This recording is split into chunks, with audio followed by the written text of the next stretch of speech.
મહીસાગર જિલ્લાની Lunawada civil hospital જેના સત્તાધીશોની અણઆવડતના કારણે દર્દીઓ હેરાન થઈ રહ્યા છે।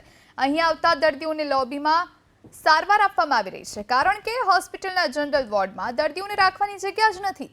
નવી સિવિલ હોસ્પિટલનું મકાન બની ગયું છે અને તેનું લોકાર્પણ થોડા સમય પહેલા કરવામાં આવ્યું હતું, છતાં સિવિલ હોસ્પિટલ જૂના મકાનમાં જ ચાલી રહી છે, જેથી દર્દીઓને ભારે અગવડ પડે છે।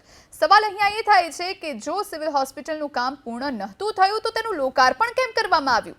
આ તમામ સવાલોની વચ્ચે દર્દીઓને હાલાકીનો સામનો કરવો પડી રહ્યો છે।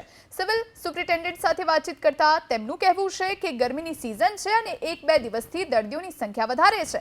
દર્દીઓ કોઈ પણ પાછા જાય તે સારું નથી, જેથી અમે તમામ દર્દીઓને સારવાર આપીએ છીએ। સાથે જ તેમણે દાવો કર્યો કે નવીન સિવિલ હોસ્પિટલનું હેન્ડઓવર થોડા સમયમાં થઈ જશે, હજુ થોડું કામ બાકી છે।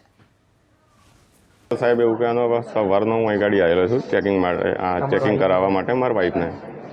હવે અહીં ગાડી મશીન પૂરતો નથી હોવાના કારણે મને શિવમમાં સોનોગ્રાફી માટે મોકલવામાં આવ્યો। તો એ ગાડી 900 રૂપિયા મારા માટે લઈ લીધા શિવમ વાળે। હવે અહીં ગાડી આવ્યા પછી જો મશીનોનો ટાર્ગેટ ના પૂરો હોય અને માર્કેટમાં જ જવું પડતું હોય તો પછી તઈ ગાડી દવા કરાવી આગળ પડે। किडनी में प्रॉब्लम थी तो यहाँ पे एक मशीन सब मौजूद है। जब भी हमको पहले शिवम में पहुँचाया एक्सरे कराने के लिए और वहाँ पे 900 रुपये लिए।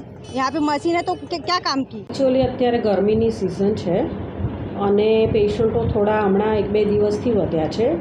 હવે આપણે કોઈ પણ દર્દીને પાછો મોકલીએ તે યોગ્ય નથી અને દર્દીઓને સારી સારવાર મળે એ ધ્યેય સાથે જ હું આગળ વધી રહી છું।